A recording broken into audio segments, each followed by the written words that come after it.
High good morning everyone. आज के आलोचनार विषय होच्छे इंडियन कन्स्टिट्यूशन, भारतेर संविधान। भारतेर संविधानेर कोथाय गुरुत्व परीक्षाते आछे सेगुलो तोमरा अवश्यई कोश्चेन पेपर देखले बुझते पारबे। एबार जे कोश्चेनगुलो आछे सेई कोश्चेनगुलो तोमादेर साथे तो आलोचना करबई, तार आगे आमरा historical background of Indian constitution एकटु आलोचना करे नेब। क्लियर? আর যদি ক্লাসটা তোমাদের ভালো লাগে অবশ্যই বন্ধুদের মধ্যে কি করবে, শেয়ার করবে, নিজেরা লাইক করবে এবং সাবস্ক্রাইব করবে চ্যানেলটিকে। চলো বেশি কথা না বলেই নরমাল যে আজকে ইনফরমেশন গুলো আছে তোমাদেরকে সেটাই দেওয়ার চেষ্টা করি। দেখ, প্রথম দ্য আইডিয়া অফ কনস্টিটিউশন অর্থাৎ সংবিধানের ধারণা দিয়েছিলেন এমএন রয়। এমএন রয় ধারণা দিয়েছিলেন কত সালে? না 1934 সালে। এমএন রয় কে ছিলেন?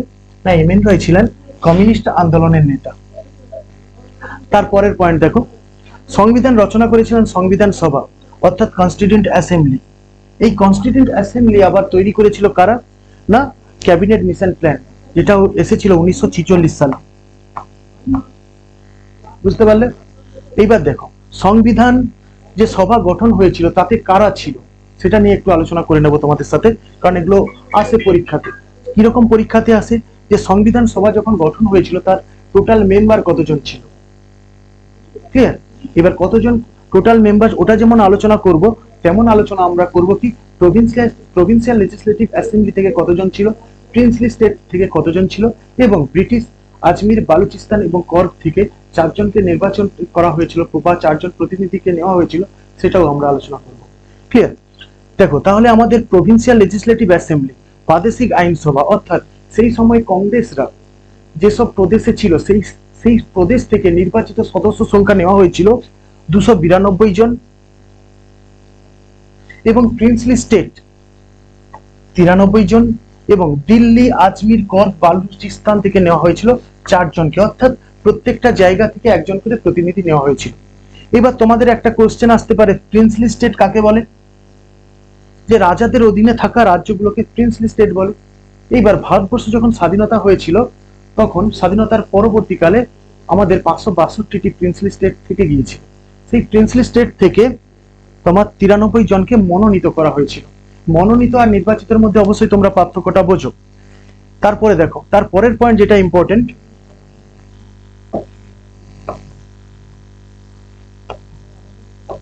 দেখো প্রথম মিটিং কনস্টিটিউয়েন্ট অ্যাসেম্বলির প্রথম মিটিং হয়েছিল 9ই ডিসেম্বর 1946 সালে এবং লাস্ট মিটিং হয়েছিল 24শে জানুয়ারি 1950 সালে, অর্থাৎ প্রায় 3 বছর মিটিংটা হয়েছে। এবার সংবিধান সভার বা কনস্টিটিউয়েন্ট অ্যাসেম্বলির উপদেষ্টা হিসাবে আমরা পেয়েছিলাম এইচ.সি. মুখার্জিকে, এবং ফার্স্ট নমিনেটেড প্রেসিডেন্ট ছিল ডক্টর সচিদানন্দ সিনহা। এবার নমিনেটেড প্রেসিডেন্ট কথার অর্থ কি? না প্রথম যে আমরা দেখতে পেলাম যে টোটাল মেম্বার ছিল 389 জন, তার মধ্যে যে বয়স্ক ব্যক্তি ছিল তাকেই করা হয়েছিল কি প্রেসিডেন্ট করা হয়েছিল। কিন্তু পরবর্তীকালে কনস্টিটিউয়েন্ট অ্যাসেম্বলির মধ্যে বিতর্ক জন্ম দেয় এবং তার ফলেই আমাদের ফার্স্ট ইলেক্টেড প্রেসিডেন্ট আসে, যিনি হলেন ডক্টর রাজেন্দ্র প্রসাদ। তাহলে কোশ্চেন এখান থেকে দুটো কিন্তু খুবই ইম্পর্টেন্ট। একটা হচ্ছে who was the first nominated president of Indian Constituent Assembly, কে হবে তাহলে? Doctor Sachidananda Sinha. And first elected president of India কে হবে? ডক্টর রাজেন্দ্র প্রসাদ। দুটো খুবই ইম্পর্টেন্ট। নমিনেটেড করা হয়েছিল এজের ভিত্তিতে, যে যার এজ সব থেকে বেশি ছিল তিনিই হয়েছিলেন প্রথম প্রেসিডেন্ট কনস্টিটিউয়েন্ট অ্যাসেম্বলি। কিন্তু নমিনেটেড আর ইলেক্টেডের মধ্যে পার্থক্যটা যথেষ্টই। এবার দেখো সংবিধান রচনা করতে সময় নিয়েছিল 2 বছর 11 মাস 18 দিন। এবার 2 বছর 11 মাস 18 দিন কেনই বা এত টাইম নিল? অর্থাৎ এটা একটা গুরুত্বপূর্ণ জায়গা যে একটা সংবিধান তৈরি করতে এত বছর টাইম লাগে, এবং তার জন্য আমরা প্রায় 64 লাখ টাকা ব্যয় করেছি সেই সময়।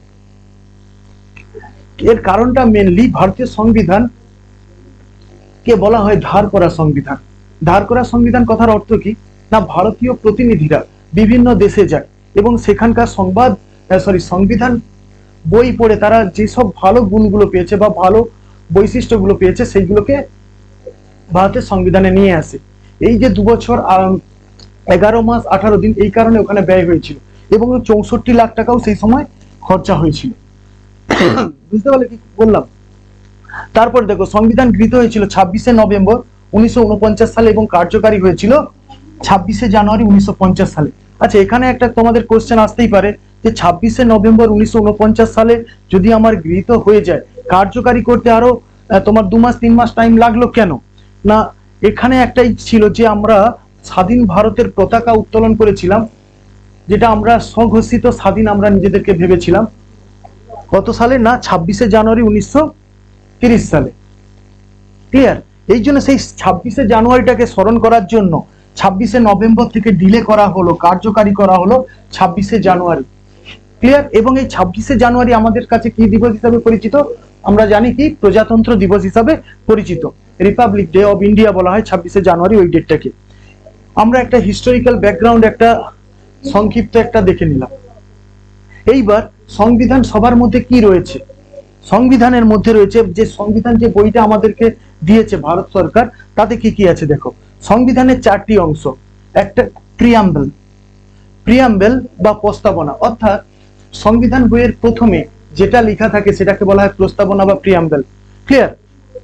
প্রিয়াম্বেল অ্যাকচুয়ালি জওহরলাল নেহেরু এটা সংবিধানের মধ্যে অন্তর্গত করেছিল the objective resolutions of preamble নামক বই থেকে। ক্লিয়ার? তাহলে আমরা প্রিয়াম্বেলটা পেলাম। তারপরে দেখো 395টা আর্টিকেল, বর্তমানে 450 প্লাস। কোশ্চেন আসে যে সংবিধান যখন গৃহীত হয়েছিল বা কার্যকারী হয়েছিল তখন সংবিধানে কতগুলো আর্টিকেল ছিল? সংবিধানে তখন আর্টিকেল ছিল কত না 395। এবার এখন 450 প্লাস কেন না? সংবিধান অনুযায়ী চলে না। সংবিধান মানুষ কি করে না, মানুষের চলন প্রক্রিয়া, মানুষের জীবন ধারণের প্রক্রিয়া, এইসব দেখে সংবিধান কি হয়, চেঞ্জ হয়। এই জন্য আমাদের কিছু সংবিধানের আর্টিকেলকে যেমন বাদ দিয়েছি, আবার কিছু অন্তর্ভুক্তও করেছি। এই নিয়ে সেটা 450 হয়েছে। তারপরে দেখো 8 শিডিউল, বর্তমান 12টি। তাহলে কোশ্চেন এভাবেও আসবে যে সংবিধান তৈরি হওয়ার সময় 8টা শিডিউল ছিল, বর্তমানে কটা আছে? তোমাকে বলতে হবে 12টা শিডিউলটা আছে। ক্লিয়ার? এবার 12টা শিডিউলে কি আলোচনা করা হয়েছে না, আমাদের দেখো 22টা যে পার্ট ছিল এখন বর্তমানে 25টি পার্ট হয়ে গেছে। এই পার্টকে কিছু কিছু জায়গা ভালোভাবে বর্ণনা করা হয়েছে। ক্লিয়ার? শিডিউলের মধ্যে আবার 22টা পার্ট থেকে বর্তমানে 25টা তোমার পার্ট হয়েছে। ক্লিয়ার? আজকে আপাতত এইটুকুটা দেখো, পরের দিন আমরা এর পরের স্টেপগুলো আলোচনা করব। ছোট ছোট পা ফেলে আমাদের এগাতে হবে ইন্ডিয়ান কনস্টিটিউশন, যেহেতু তোমাদের মাধ্যমিক 1 থেকে গ্র্যাজুয়েশনের আগে পর্যন্ত তোমার 1 থেকে গ্র্যাজুয়েশন পর্যন্ত কোনো ছিল না এই সাবজেক্টটি। তো আস্তে আস্তে করে তোমাদের এগাতে হবে, যেহেতু কনস্টিটিউশন একটা হচ্ছে কম্পিটিটিভ স্টাডির একটা মূল স্তম্ভ। ক্লিয়ার? আপাতত আজকে এতটা থাকুক, পরের দিন আমরা পরের পার্ট নিয়ে আলোচনা করব। ওকে, থ্যাংক ইউ।